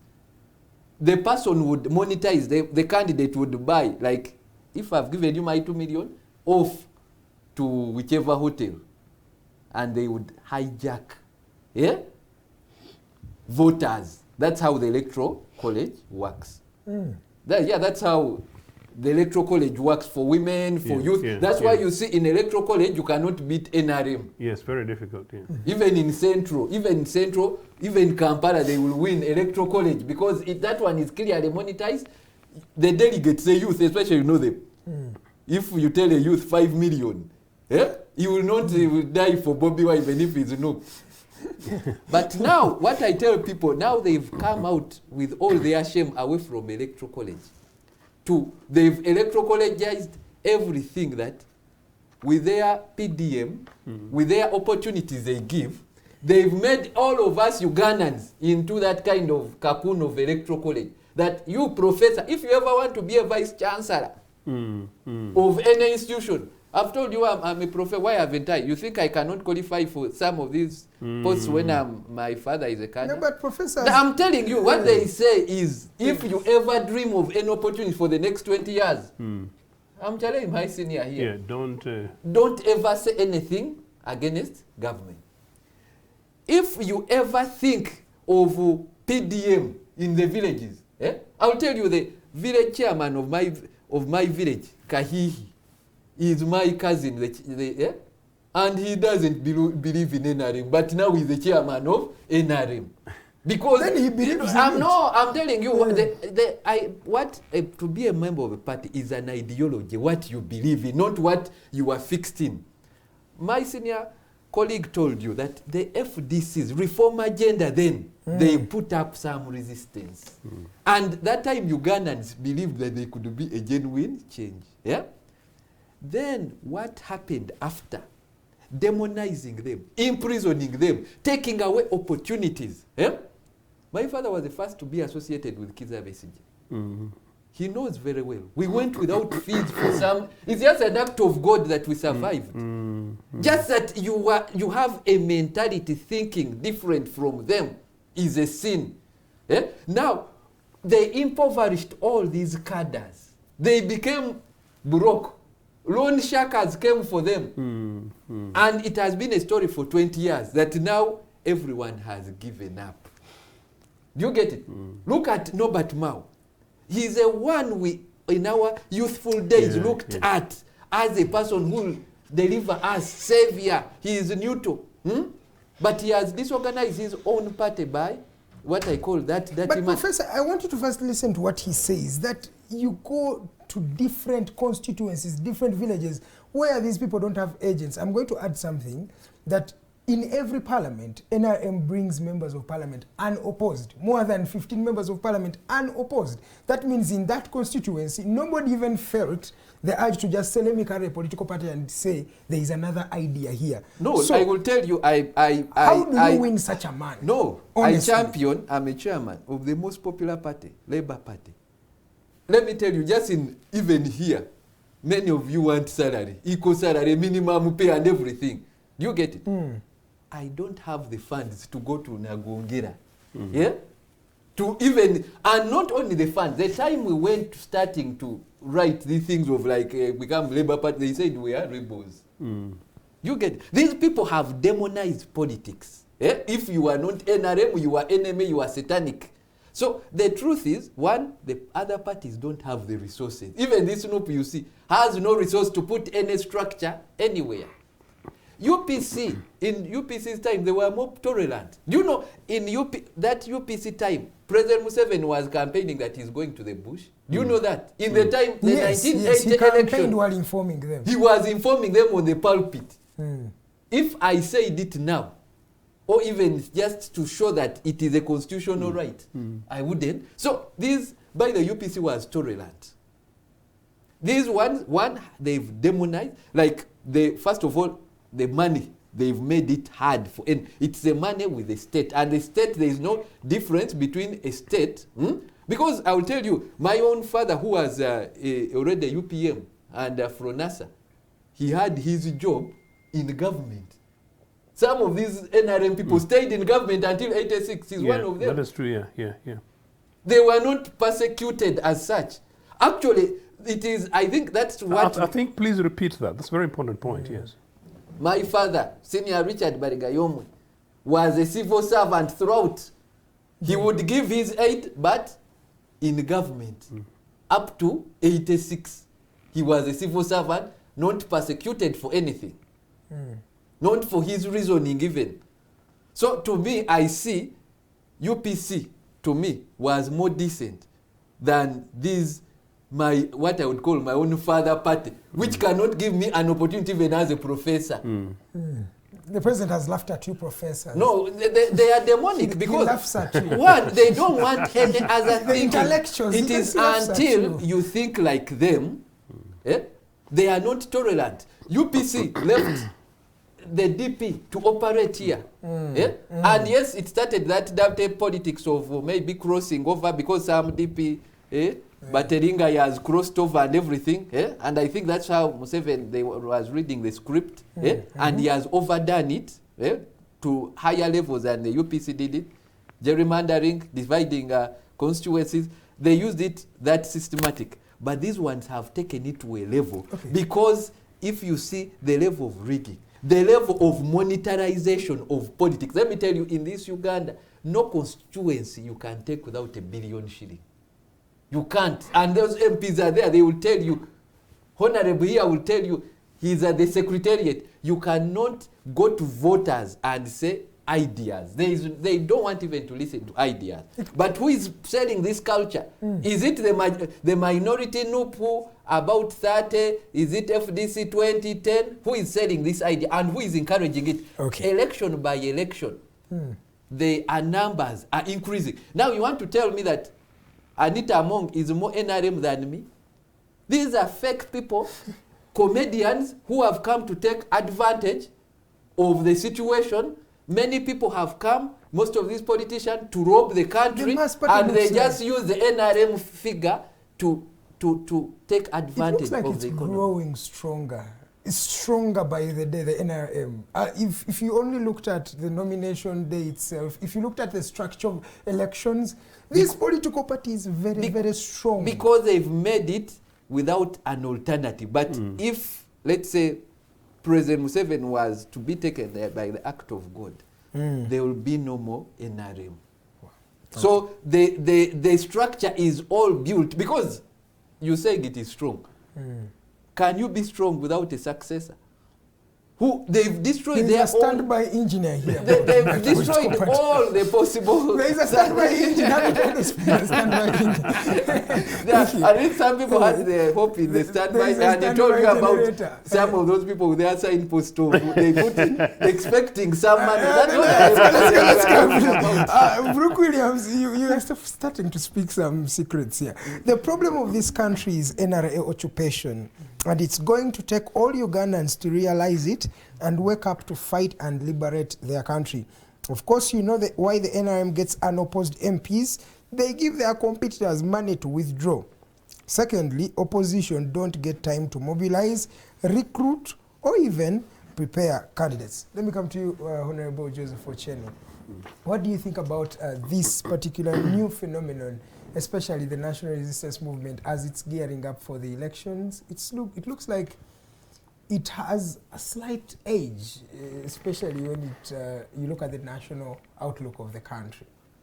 What do you think? No, it's deliberate and it's by design, and I couldn't say any better than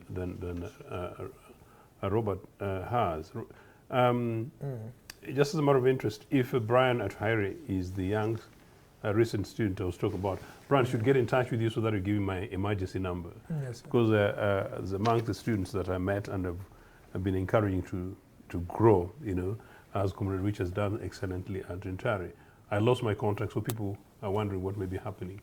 So he's one of those guys who was lucky to meet his father and some of his young siblings, and fantastic young family. I hope they are, but yes, I just lost my other contacts. But that said, I just want to debunk straight away the 1980 thing that we must put to settle. I was around in 1980, Comrade Wich was much younger. 1980 general elections was not rigged. It was a propaganda by DP and NRA. Samuel Mugisa, for the record, Samuel Mugisa was the most powerful, influential Muganda away from Paul Mwanga. And the reason being that Samuel Mugisa was sent by Milton Obote as a commissioner in the liberated parts of Uganda, just like Chris Rakasisi and Edward Rangaranga were sent to the other end in Ankole. So these are guys who were here on the ground and got involved and got in touch, and so extremely popular. To the extent that Mugisa, after exile, after the mess and exile, stayed in until died in Mubende, tells you how popular he was. He genuinely won that seat in Mubende.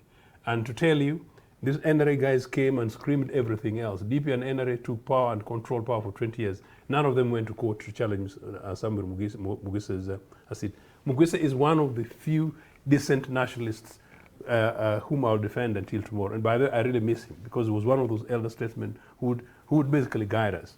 Number two, Changumacho in Samia is almost like this thing of standing in Nyabushozi. I don't know the details, but if people technically did not get themselves nominated because they're playing like the guy who stood against, the DP guy who stood against Dr. Moses Apilga in Hoima. Moses Apilga flew the day before. This guy went by road. By road, there were roadblocks because there was a post-war situation. And the roadblock, including in West Nile particularly, there are, I think, 2 roadblocks between Karuma and Arua, partly because the main guys had threatened elections. So it's a common sense concern. Now, the roadblocks were not against opponents, but the national security roadblocks. Number 2, that was an interim roadblocks by the interim government at the time, for which Mr. Museveni was the deputy chief in that government. In fact, he was the Minister for Defense. You know, so it's an absolute nonsense, this continuation of the conversation. Moses Apilga himself told me that his opponent, who arrived there 2 hours late after nomination, but his very same opponent, that's the conversation that's being talked about here. Apparently Moses told me, and Dr. Apilga is still around, he actually told his opponent in DP, and he told me this, that let's fly, because I'm flying, you know, and the guy said he was going to go by road. And Apilga said he would pay his ticket. Apilga is still alive. And the guy said he declined, you know. So Apilga flew. So it was basically a matter of logistics. Number 3, again, I don't know for Mzee Adoko Nekion, we ended up being very close friends, and I know his family fairly closely. So I would respect him. But Nekion actually apologized to Milton Obote. In fact, he made a delegation to Lusaka to apologize to Milton Obote. And he did so at the time when I was head of the bureau in the UK, including part of his contribution to the propaganda in DP and NRA, for the record. But I can tell you, a DP person getting a nomination in Maruzi, meaning Obote's Akokoro at the time, would have been a very difficult thing, not because of the crudeness of UPC, but just simply the numbers. In Maina Gongera, UPC had over 80% support. By the way, in 1985, I don't know how many people would have come out basically to support a DP candidate. So I can imagine it in Lang all the time in Milton Obote. It was just an impossible thing.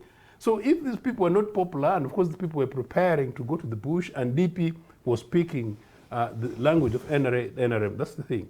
So for this 1980 general election, things should be put to rest. And finally, turns out the other one was the fact that UPC had, I think, 14 or 16 unopposed members of parliament, because that's part of the argument that has been made, that UPC rigged, and then they were, no. Exactly. It is simply because the structural thing that Comrade is saying to an extent is right, that in some constituencies, political parties, opposition parties, simply didn't have the numbers. The same, you know? Indeed. My cousin Terry Dongoduka won Lira South at the time. So it's the same argument they are also making. But you can make that, and I'm coming to, no, that's fair enough, because some unopposed positions are really genuinely legitimate, including for NRA. Although the point Roger's making is context from 1986 to where we are at the moment. So those were the situations then. Now, part of what Roger's saying, and which may not be clear, is that when these guys came, they banned parties. Basically, they turned political parties' hands back. It's just like saying you're sending people to a swimmer to swim in a swimming competition, and then Roger, you go in a suit, you know, you know, and you drop 1 second late.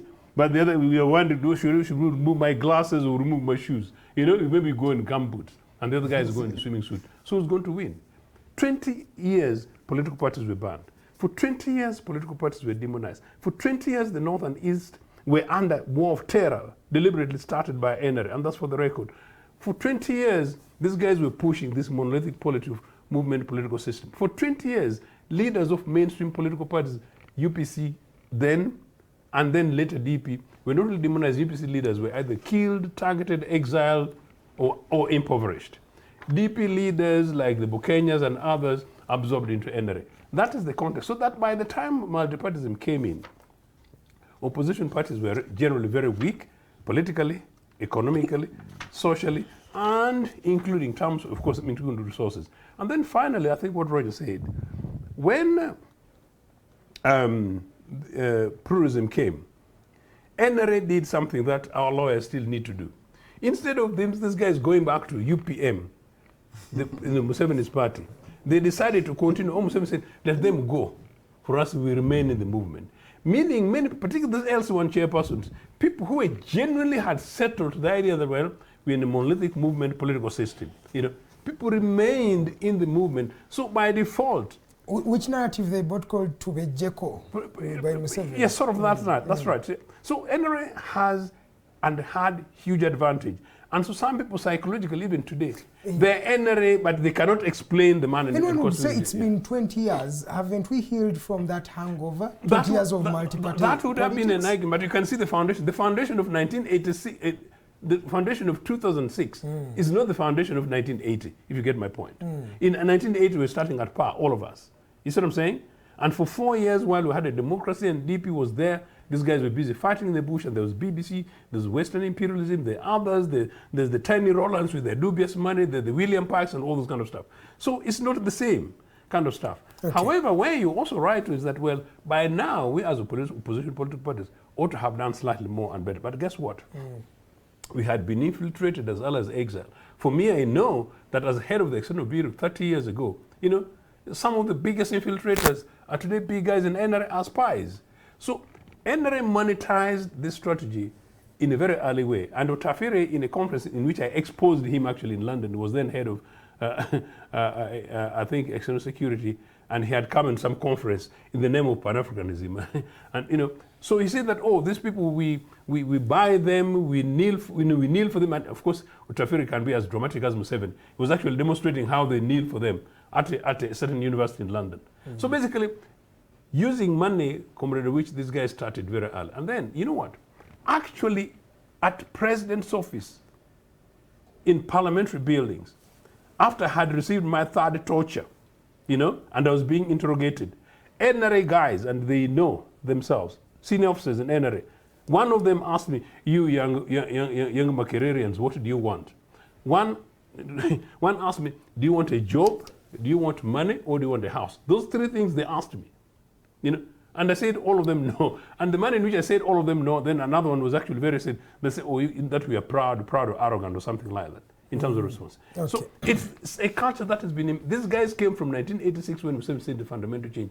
It was deliberate. They monetized everything. So opposition parties now, where's the UPC leadership? Where's the DP leadership? Where's aspects of NUP leadership? Where's aspects of DP leadership?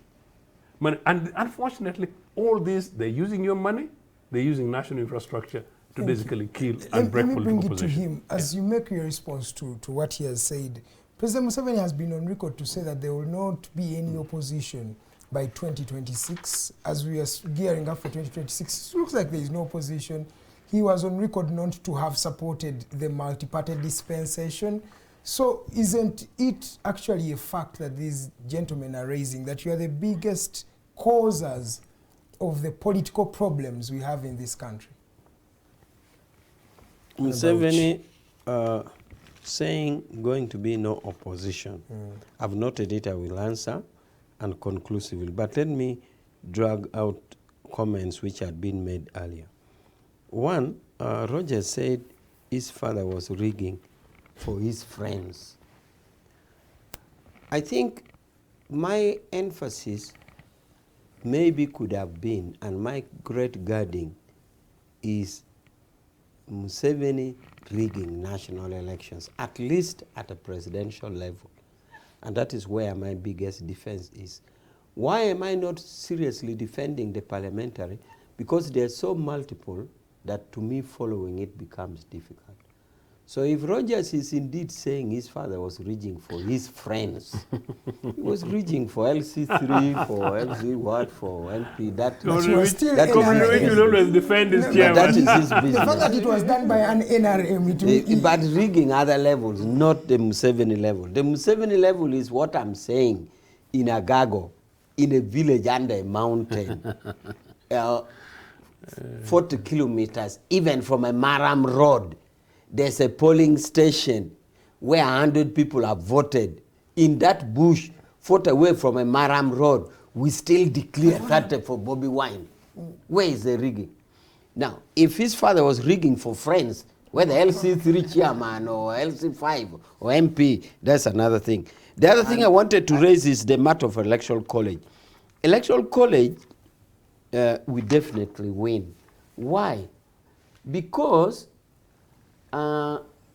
when you elect members, we offer our candidates to contest. Say, for example, let's say youth. Youth come to national position to win the youth election, to vote for this minister for mineral now, isn't it? The lady. What is her name? She's Fiona. Nyamutoro. Now, if you see the electoral college there, it's because contesting at district levels, we have won it. So we form the majority. And they automatically, we deserve to win it.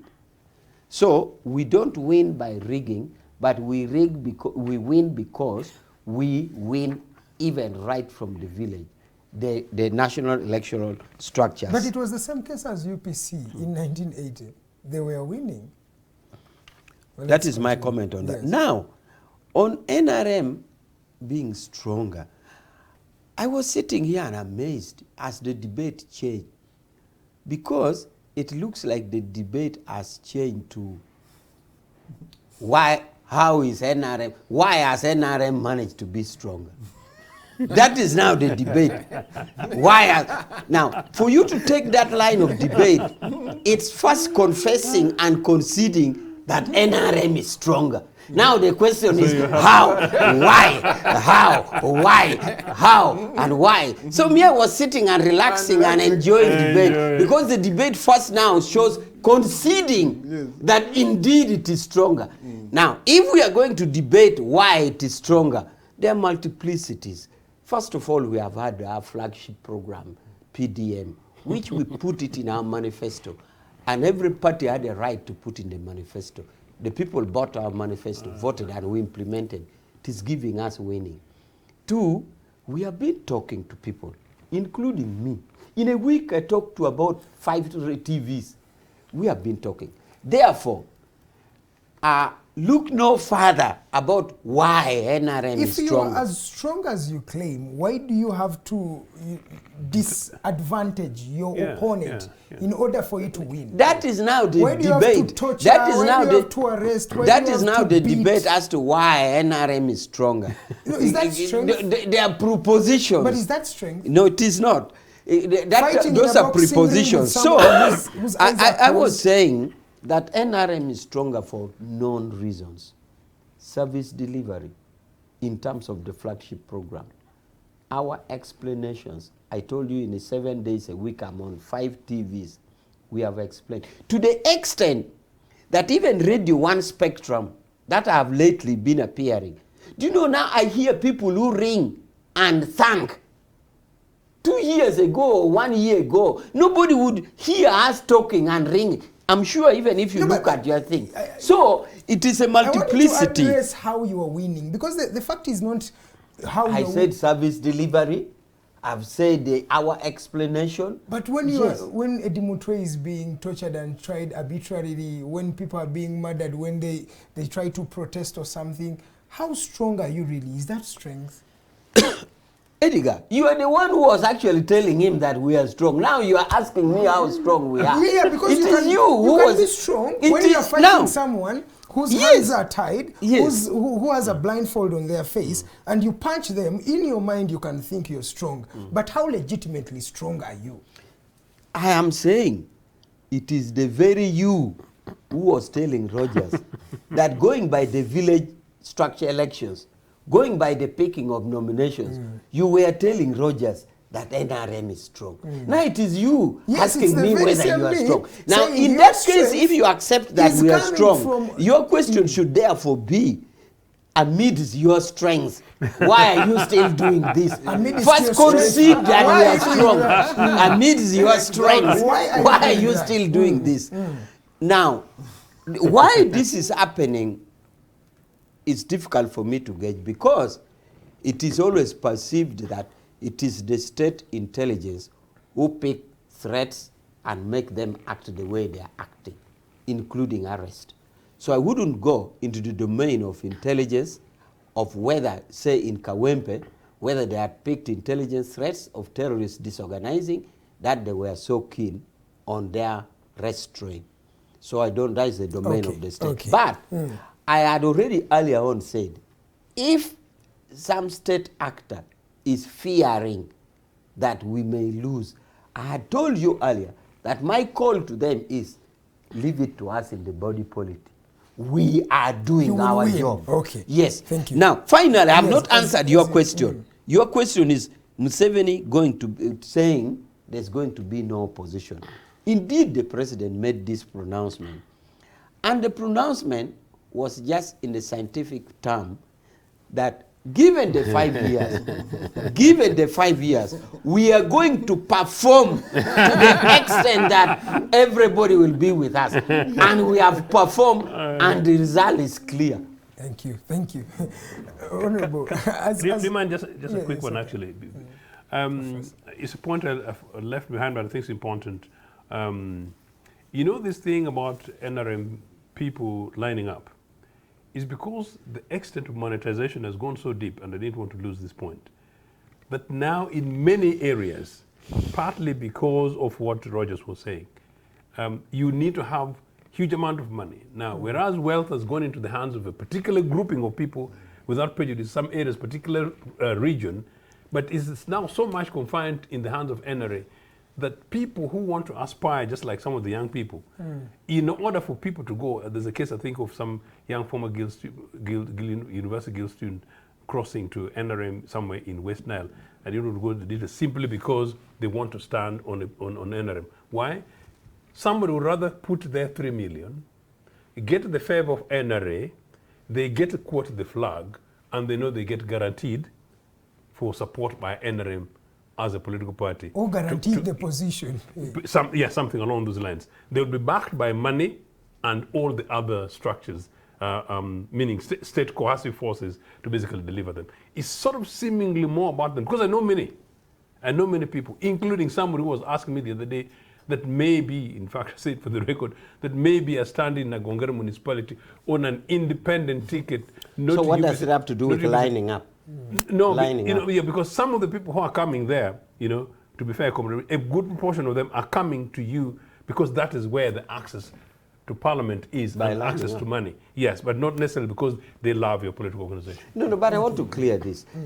I thought the insinuation was that lining up is linked to corruption or something. No. That is what I thought was coming. I meant queuing up for the nominations rather than lining up process of election. No. Because if you talk of lining up for us, in our diction, in our choice of words, lining up is the transparent way of voting.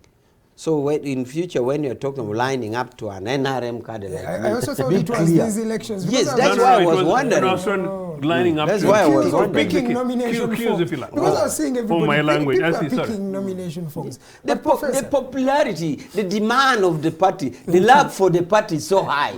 He has not called it the love. I think the benefits that come with being party. There is a new political formation, DF and PFF, new political formations. In fact, I'm hearing there is ERP also coming on board. New political formations as we gear up for these elections. Are they going to do something different? Ecological party. There is ecological party, there is ERP, there is PFF, there is the DF. The calculation I told you is at one time, the NRM formulated their strategy was, one, to be a good party, and their culture, they introduced a good culture between 86 and 96. And in any way, a formation which came out of NRM, which was Reform Agenda, was good enough, the FDC now. And the FDC used the weakness of the NRM to start modeling, as in research, philosophy, like a model. They modeled a party. They didn't have power, but they modeled a party which Ugandans would see, which was changing leadership because they saw the weakness. But out of the bad heart of like even this child of mine, because FDC was out of NRM, they saw their modeling coming. They are like, no, we have to destroy this thing coming up because it shouldn't, it will demonize us. These guys are changing leaders here. So the NRM brought money. And there we couldn't confirm, but recently they brought money, I believe that's the time of the talk of they finished the party, they created ANT to come out of FDC. But what resulted from their public outcry of FDC, of the President and Secretary General coming and saying, you know, we've got bad money here. Kizza Besigye accusing them. That's when now the talk of money comes. You saw the talk of money which has affected your party, UPC, by Akena going directly to pick the money. You've seen the chaos where Democratic Party, which was known for mentoring young people and everything, you're still seeing the chaos in Mbarara. And there is a correlation. The leader first went to Gulu. Let me talk about Gulu and the North. And I will be frank, everyone knows I'm a Munyankole. To meet a traffic officer who is a Munyankole, I would rather meet someone from the North, because a Munyankole will ask for 100,000. Someone from the North will ask for 5,000. Somehow, in their weakness, the past regimes, they didn't have a corrupt culture. And I did an activity in the North, and I noticed the people from the North are the most sort of they didn't have that thing of corruption. Corruption was here in Uganda first, and every Uganda knew Uganda as suspicious in it. But when the Banyankole came, they have even showed worse appetite for money. And these Langis actually is dominant in their government. Somehow, whichever their weakness was not corruption. And service delivery was good enough. So now these NRM, like I told you, they destroyed FDC with money. Now they've also gone to plant, you know, like this thing of, we call it in Uganda, nziro kusiga nziro demon, like I'm bad already, you are saying I'm corrupt. Why don't you also have, like, they will literally find me down there, fix money, and I also become corrupt so that I cannot speak out. You get it? So you wouldn't be surprised why the headquarter of now distribution of money is in. So link it to the new political formation. No, I'm telling you, all those new political formation is not that they are thinking of coming up with ideology built on ideology, like I've told you, like my Labour Party's ideology, is how much will we go to get out. General Mhozi told you that they formed the NUP to counter FDC.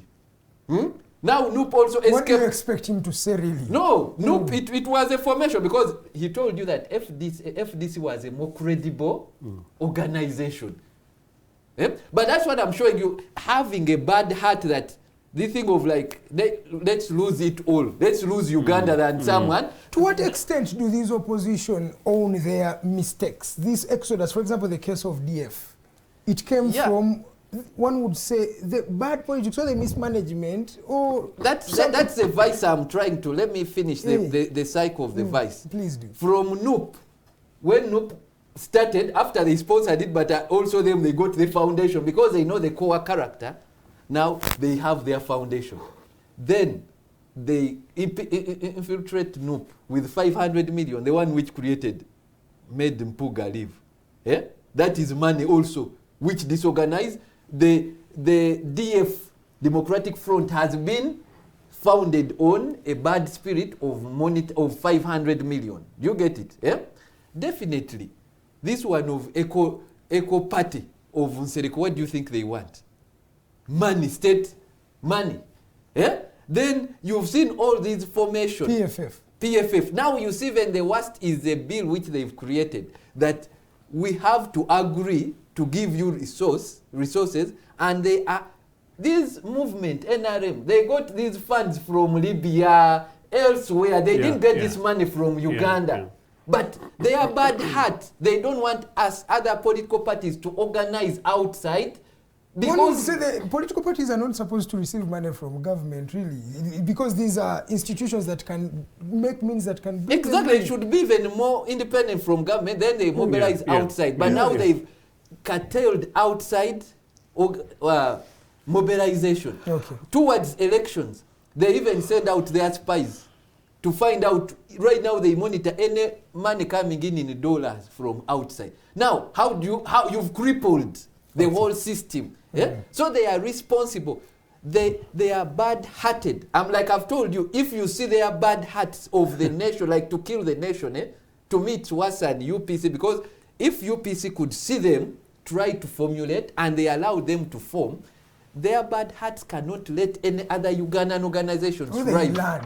They learned that. No, but you see Uganda, let me tell you, they are myopic because they think Uganda will stop with them. No, even their children. You say they are preparing for the next 40 years, but let me come to Joseph Ocheno.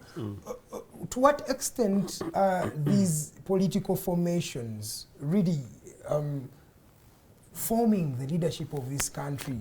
He says that these are looking for money. To what extent do you think this is so or not so? I think it's basically built on the foundation that we had in the early part of the debate, and that is the monetization and individualization of politics. The personal merit polity that NRA brought about, me, myself, and I, and the very early part of the grabbing of public assets and resources that came in 1986. I think let's talk about that really. That these guys come from the bushes and they begin to throw people away from public houses. They begin to grab properties, residential. They begin to grab, commercial properties. They begin to grab public organizations like banks and many of these other things. Then they continue then to grab anything they can lay hands on. If you go into the details, that later, within 2 years, the politics of privatization, where you ask what happened to Uganda Railways, you ask what happened to Uganda Transport Bus Company, you ask what happens to Uganda Airlines, you ask what happens to Uganda Commercial Bank. All those, it's not only that were the deals to sell these things to foreigners, but many of them were actually deals to basically enrich a few individuals. And in fact, few credible leaders of UPM and later from NASA, like people like his dad, many of the people who moved away very early on, and I know two prominent national friends whose parents were founding members of FRONASA. I know a particular friend of mine who I hardly regard as a family that will come onto national television and say, look, our parents were responsible for supporting NR in the bush, including doing this clandestine kind of stuff, But very early on, their parents, because for whatever wrong reasons they supported NRA, they said to Museveni that, no, we didn't support you. There's a particular friend of mine whose father rejected a pickup early. And the father thought it was a bribe. And Museveni said that, look, I didn't support you in order to get public resources. Where are you getting these cars from? So then what next for the opposition? Because of time, what next for the opposition? Because you're gearing up into an election year. As things stand, it looks like the opposition has a lot of challenges. I have said, what do you do? I have said again and again, and Rogers and I are having conversation amongst this plus many others, that we need to find people who are genuinely Ugandan nationalists. We need to find people who are genuinely driven by values. It may not happen in the next 12 months, but we need to be able to build a coalition of like-minded Ugandans, not only within the opposition, but we hope people like Comrade which get delivered, so that they recognize that Uganda is much more important than NRA, so that we're able to have, a coalition of responsible Ugandans who think beyond self, but nation first. Okay. I think it is hard because I get worried the number of recent political parties and organizations that have now re-emerged. I've said, including your program, that we need more leaders rather than more political parties. But unfortunately, at the moment, we have more political parties, partly and primarily for the posts raised by Rogers, but a foundation built by N. It's going to be difficult. Okay. But whatever happens, for those of us who are in these positions, who get opportunities, we should do our level best to make sure that, we cleanse ourselves away from politics of money and materialism and refocus on policy ideas, and remember that, look, our children's children must continue to own part of this republic and this republic in whole. Okay. Yeah. There's a gentleman here called Chikomeko who says, thank you, Honorable Ochieno. That's particularly to you. Thank you. We are coming to the end of this conversation. I want to hear the parting shots from these gentlemen. I'll start with you, Major. What are your parting shots as you also respond to some of the messages that have been submitted? You know that I'm very good at parting shots. I don't want to start debate from a parting shot. I know of my colleagues who start debates out of parting shots. Not this true, though. Now, the other comment is a bullet point. My good O.B. Rogers says NRM has bad heart. It is bad-hearted. Of course, these are statements that are not measurable. And I would advise Rogers, who went through a good school, who knows English, not to do that, because you can't measure bad-heartedness. In bad-hearted, gram what? It's like throwing words anyhow. They are not measurable, they are not quantifiable. You just throw it out. But you know what he means, I think. No, that is a very unmeasurable. You can't measure something. So the other thing is he's saying that NRM grabbed public houses. I don't know which one he's talking about. Because I was there when Kampala was overtaken. The houses that we got were houses left by the army, whom we had overthrown and they had run away. And the houses were given in an orderly way. There was an allocation committee chaired by Fred Mwesige, who is now ambassador in Tanzania, to allocate houses. And it was allocated according to ranks. Who goes in the one left by Tito Kelo, who goes in the one which was formerly by Yito Jok, who goes where, okay? That was it. But the civil servants who were in their houses, in Nakasero, in Bugolobi Flats, wherever, nobody was thrown out of the house. So I don't know whether he's talking of government houses who themselves were the people we found there, who stayed in it. Others even grew later to be permanent secretaries in NRM. So some of these words, really we need to throw them with qualified. Now, my parting shot is that, I'm saying this again, that we talk so much about dictatorship, about violations of rights, about all this. But I like to still quote that not long ago, Kenyan Martha came here in the case of Kizza Besigye.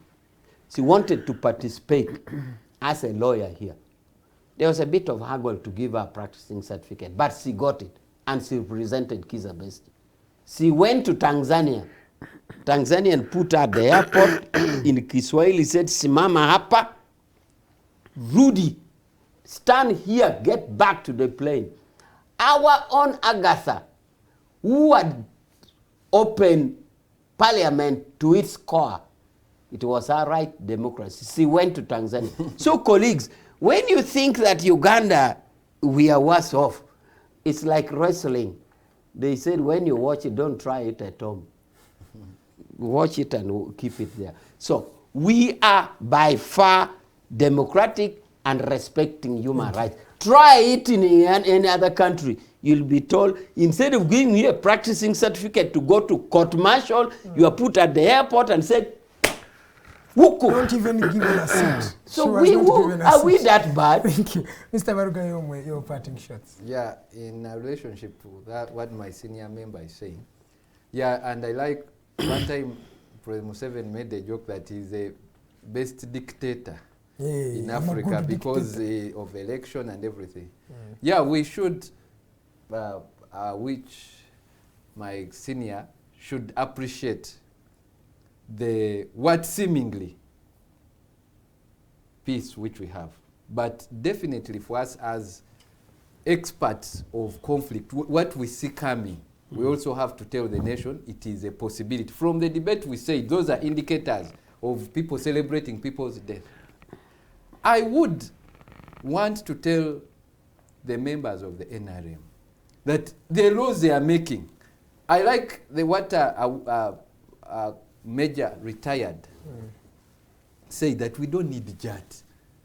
To me, I remember advising, and even I said, why don't you make me your consultant, the NRM secretary? You better arrest your own candidate. They don't need that. These people have performed. They don't need these military engagements to scare us at a time when they've liberated.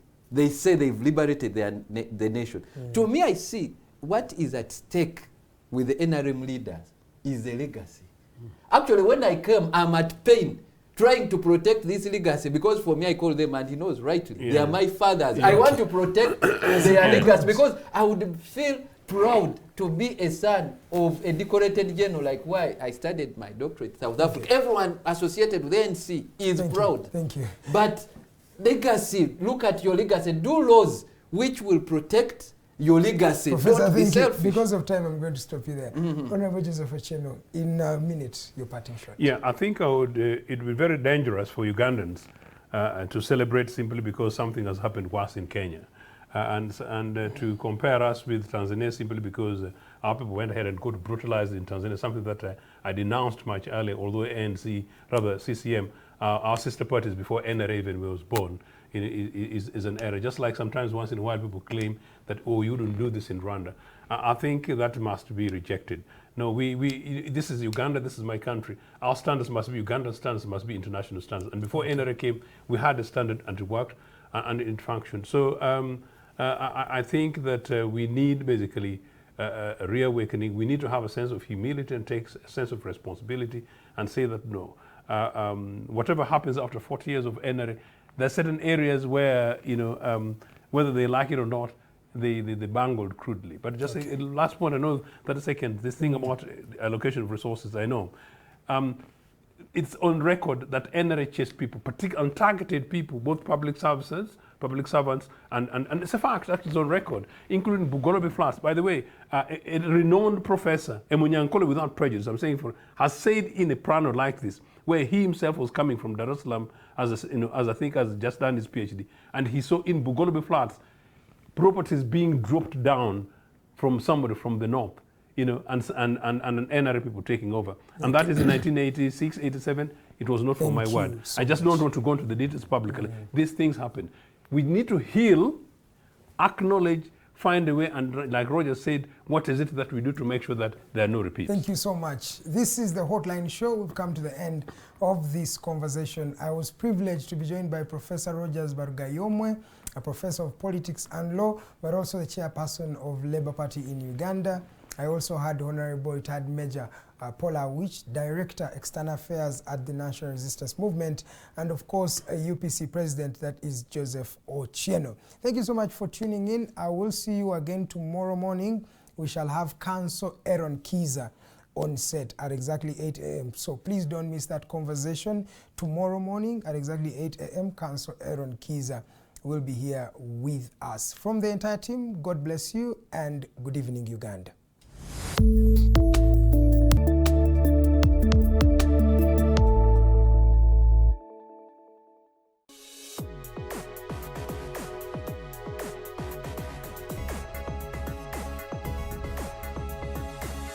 The Alternative Dig Talk. Real issues, real talk.